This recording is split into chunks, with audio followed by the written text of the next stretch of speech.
Sport has the power to build strength and confidence, heal, inspire, and bring communities together. This is Level Playing Field. Hello and welcome to Level Playing Field. I'm your host, Greg Westlake. Today we head to Sault Ste. Marie, Ontario to meet the folks from SkiAbility Algoma and learn about their adaptive water skiing program. But first, we introduce you to one of Canada's brightest tennis stars. I had the privilege of traveling to the beautiful Okanagan Valley in British Columbia to meet wheelchair tennis champion Rob Shaw. Rob's story starts where he spends much of his life, on the court. It's here, nestled in the foothills of the Rocky Mountains, where wheelchair tennis world champion Rob Shaw does some of his most grueling work. Nice. Oh, it's so good. On the tennis court, he and his coach, Yuri Yarkoni, are strategizing. That idea of doing the quick pullback is probably the best bet. They come in, hit a backhand, recover. Get your body out of the way, Yeah. so you can get a racket on it. That makes sense. He's the first from the quad division to take home gold at the Para-Pan Am Games. He's also working full-time on a PhD at UBC Okanagan. As we sit courtside, he tells me it's a lot to juggle. So how do you find time? Train for tennis, work on a PhD. What's the secret? Time management. Okay. Yeah, time management and having a super supportive network around you. You have to want it, have to be disciplined, and you need to have the support of everyone involved. Rob's been competing on the world stage for the last 4 years. As a child, he began playing stand-up tennis with his father and brothers. Competition started when he was very young. You have a long relationship with tennis. Walk us way back to the start. How'd you first get involved? Started playing able-bodied when I was like 9 years old. Local club, was the smallest boy out there. At that time, there was no transition program for someone my age at my club. So I started playing with a competitive team almost right away and continued playing until I was like 14, 15 pretty competitively. Rob's mother, Pat Shaw, says that Rob was a natural when it came to sports. Rob was very energetic. He started walking early and running right after that, and he really never quit. He just was always into sports and having fun and not sitting still too much. He quickly moved up the ranks at the club and then began coaching. Now, I read that you're certified when you're able-bodied to coach wheelchair tennis. Yeah. What made you want to do that? So I got certified when I was 16. At that time, me and one of my good friends from back home, Bobby Ray, we knew in North Bay there was a good amount of individuals who had disabilities who could definitely benefit from playing tennis, and so why not get certified for it? I was a one-day course, drove down to Toronto, got certified, drove back, and started a program. He had them bring wheelchairs to our little tennis courts up in North Bay that we could keep so people could come in and try it and play it. We were proud of him that he went and did wheelchair tennis on his own.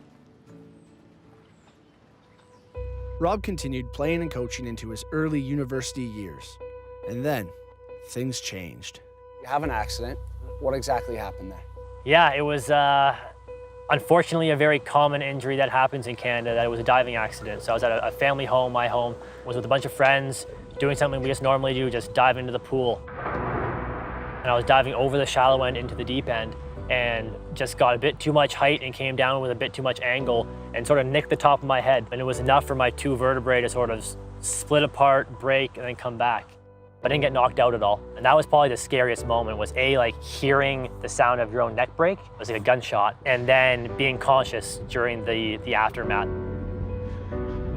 I was fortunate to have friends there with me who jumped in the pool, recognized I was hurt. So I got on the phone, I called my own parents, told them to meet me at the hospital, called the ambulance, told them what happened.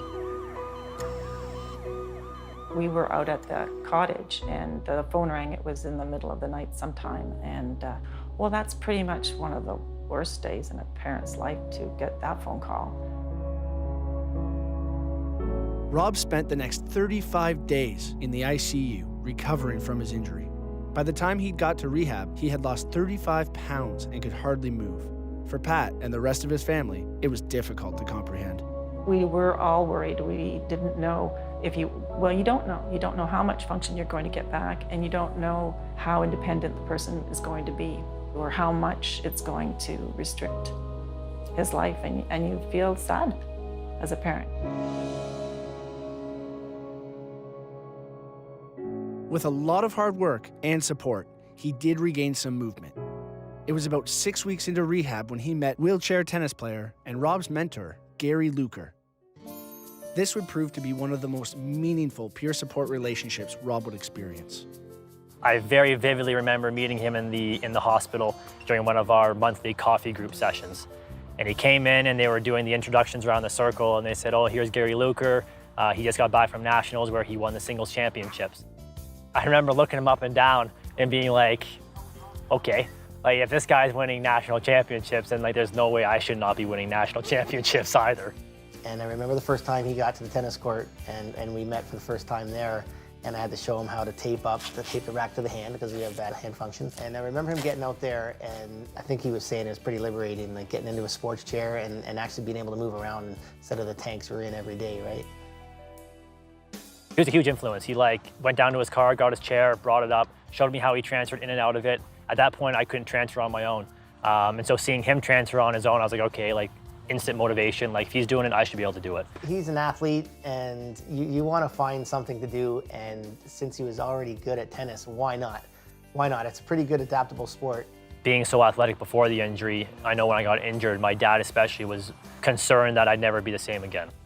And so I hopped into a chair for my first time and got on court. That was terrible. But like, if the ball was hit right to me, I could still hit a forehand and hit it full court, no problem. And that you could tell was like an instant like,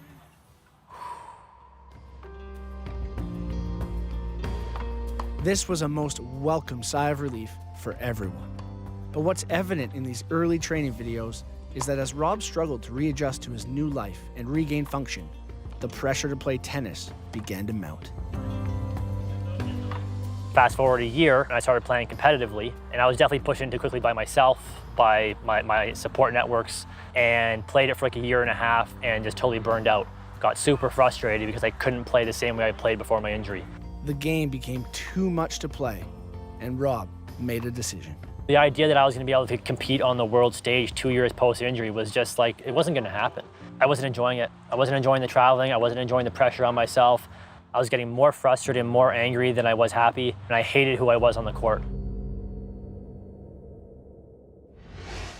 Stay tuned for more Level Playing Field. Welcome back to Level Playing Field. Sport Explained, Wheelchair Tennis. There are 3 divisions in wheelchair tennis: Men's Open, Women's Open, and Quad. If a player's lower limbs are impacted, they compete in the Men's and Women's Open divisions. If their lower and upper limbs are affected by their disability, the athletes compete in the Quad division, which is a mixed gender division.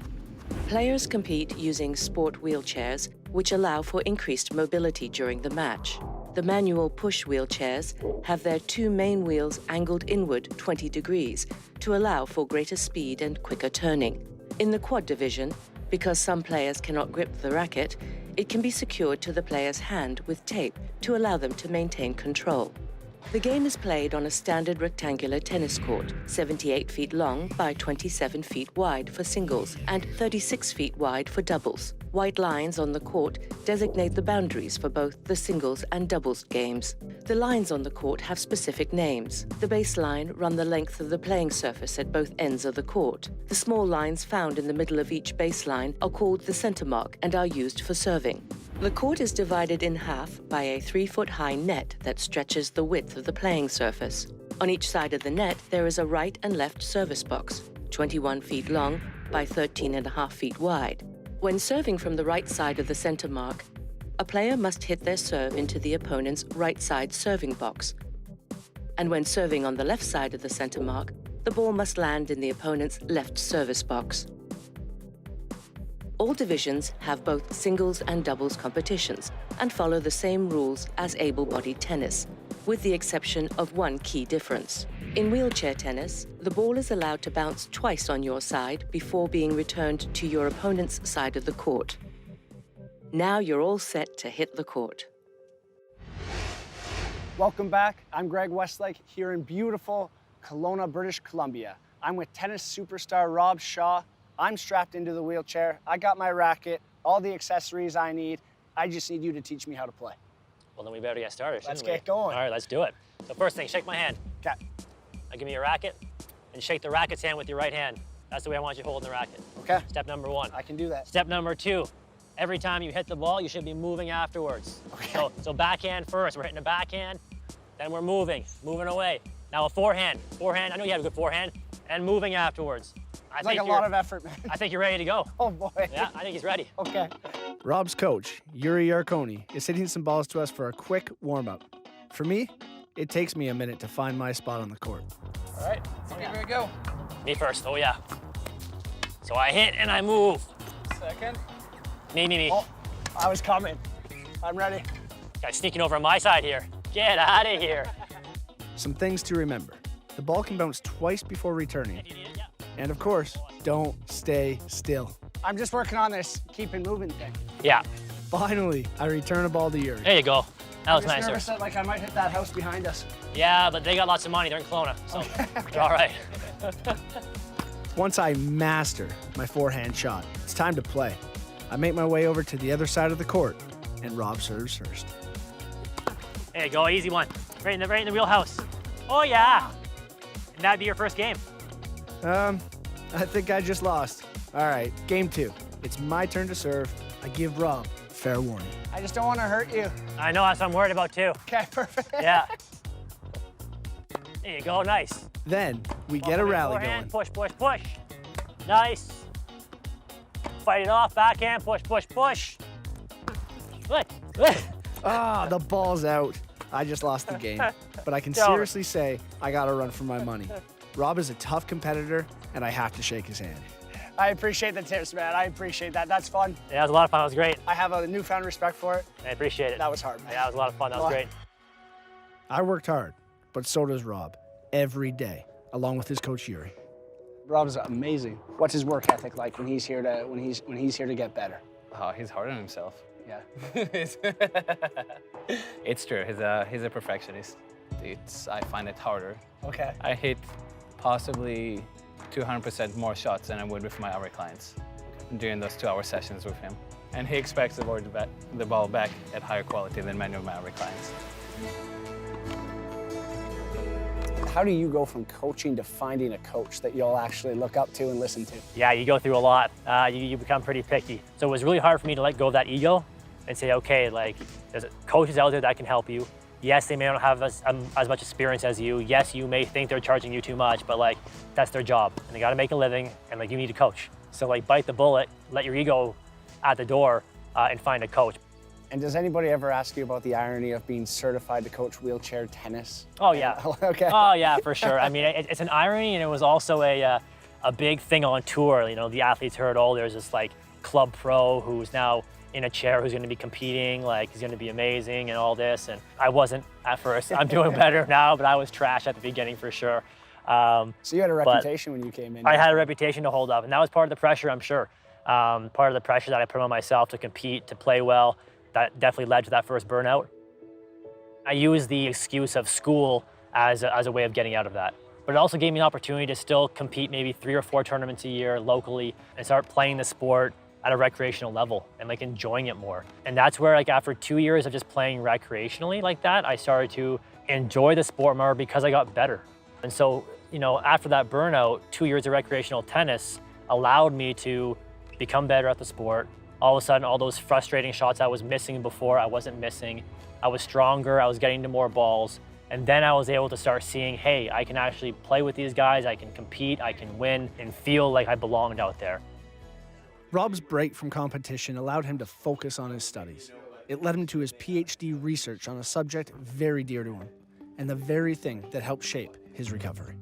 The PhD is focused on peer mentorship, and it's really about understanding the peer mentorship experience in order to be able to deliver more effective peer mentorship in the future. Rob is looking into questions around matching mentors and mentees and is examining the most effective ways to communicate. Kathleen Martin-Guinness is a professor in health and exercise sciences at UBC. She's also Rob's PhD supervisor. They meet as often as their busy schedules will allow. So that's another question too, like what outcomes do you want to focus on? Okay. Right, so Because Rob brings the lived experience of a spinal cord injury with the academic experience and skills, that's fantastic from a research perspective, but it's incredibly invaluable as well in the community. Rob often reaches out to the community for input from many peer support groups. Among them, Spinal Cord Injury BC. I want to get your guys' opinions on what we think, or what you think, are important aspects of a peer mentorship program. Scott James is the peer support coordinator for SCI BC. He sees Rob as the perfect role model for mentees. To have a mentee look at him and be like, you know, holy crap, you're going for your PhD, you're a national recognized tennis player, you travel all over the world, like it just opens up so many avenues for thought. How do you make that connection like as early as possible? And it's got to be the hospitals and the places where yeah, for sure it does. It has to be in the acute phase as well as the community phase. And I think what we're doing with the peer mentorship research that we do out of our lab and out of the labs that we work with across the world, that's going to have a massive impact on the lives of not only myself, but on the future generation of individuals who either incur a spinal cord injury or know someone who has one. Make the transition into society a lot smoother, give them more access to education, to physical activity opportunities, sport opportunities, and make their life easier.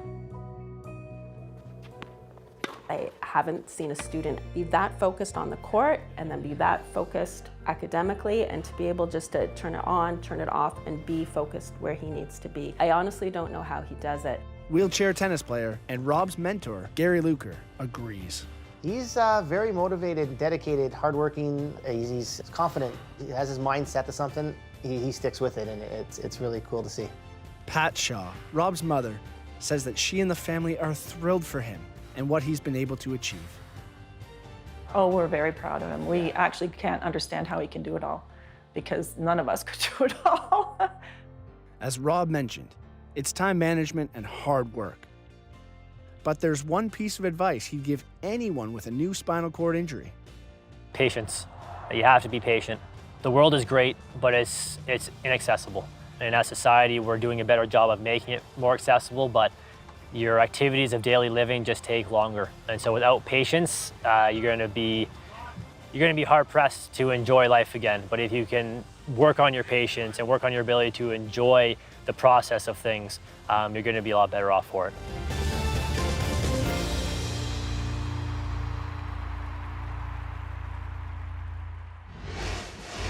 Rob's patience is now being rewarded on the court.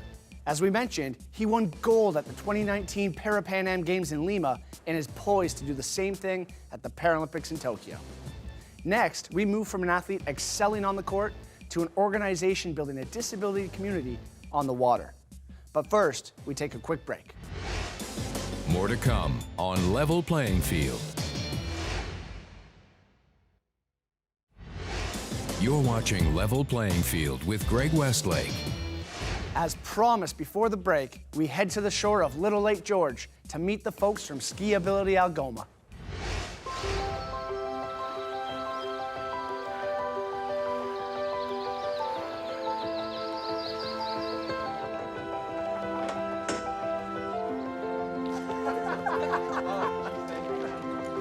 On the banks of a quiet lake in Sault Ste. Marie, the hustle and bustle of volunteers is causing quite a commotion. They're getting ready for a full day on the water, where participants enjoy a unique chance to try adaptive water skiing. Oh, it's so freeing. Instead of having to sit in this wheelchair all day, I get to be out on the water just like everybody else and moving and using my muscles. That's Shannon Gowans, volunteer and participant of SkiAbility Algoma, an organization that allows people with disabilities to get out and enjoy a sport that's usually out of reach of the community. I love that it's so inclusive. It doesn't matter what age you are, what ability or disability you might have. Everybody can try it just like anyone else can. With equipment and services adapted for each individual, SkiAbility claims anyone can give water skiing a try.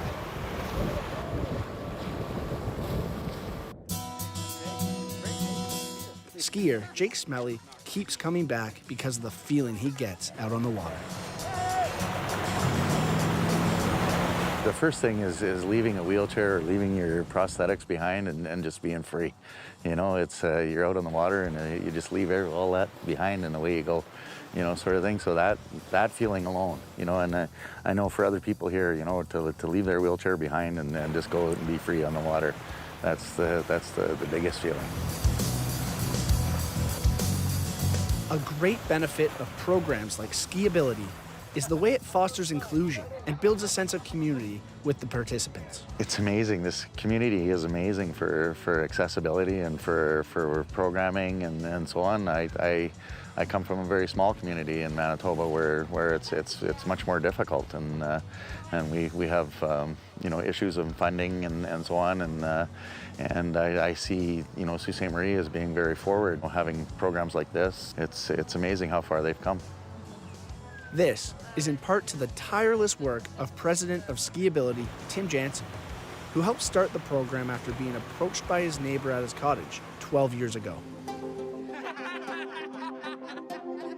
One of the guys on one of the adjoining lakes had a son who wanted to learn how to water ski, who was in a wheelchair. And so he had heard from somebody else that I skied, so he came over and talked to me and asked if I wanted to try it out and help with the program and get involved, and I said, sure, I'll help out. That initial meeting helped the program grow, and today the operation is a well-oiled machine. Tim, an engineer by trade, even designed a fully accessible trailer with a washroom and change room. There's also a dedicated group of volunteers helping participants at every stage in the process. We've got people that are fitting the skis, as each participant is a little bit different. Adjust them. Okay, not too tight, not too loose. Good. And we've got a huge book of all the different notes of what works and what doesn't work for each person. And we've also got a couple of people that go in the water and help you get situated into the water. We've got a couple of people that are in the boat. One is driving, of course, and there's others that are holding our ropes so that they can quick release if there were to be any emergencies, and a couple of side skiers that are right with the participant the whole way, making sure that we're all safe and happy. It's fun to help out people and give them the experience that they're not going to have otherwise. I love water skiing. I love sharing it with other people. I love working with everyone else, and it's great to have a lot of people of all kinds, all different ages that can come together and be able to do something that they wouldn't otherwise be able to do on their own.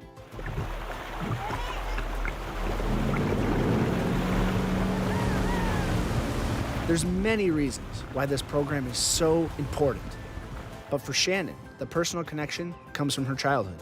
I was the kid, actually, when I was younger that didn't get to participate in gym class because the teacher didn't know what to do with me. So it's great to see that there's these activities out there now so that other kids growing up with disabilities don't have to go through what I went through as a child.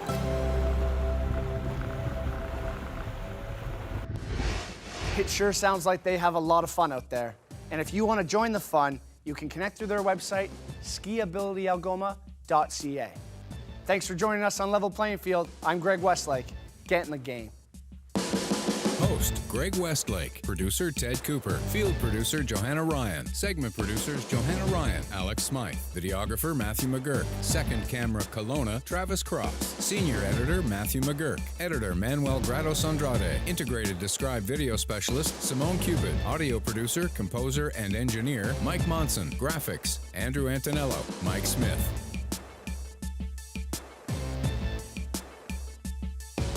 Senior producer Michelle Dudas. President and CEO David Arrington. Copyright 2020, Accessible Media Inc.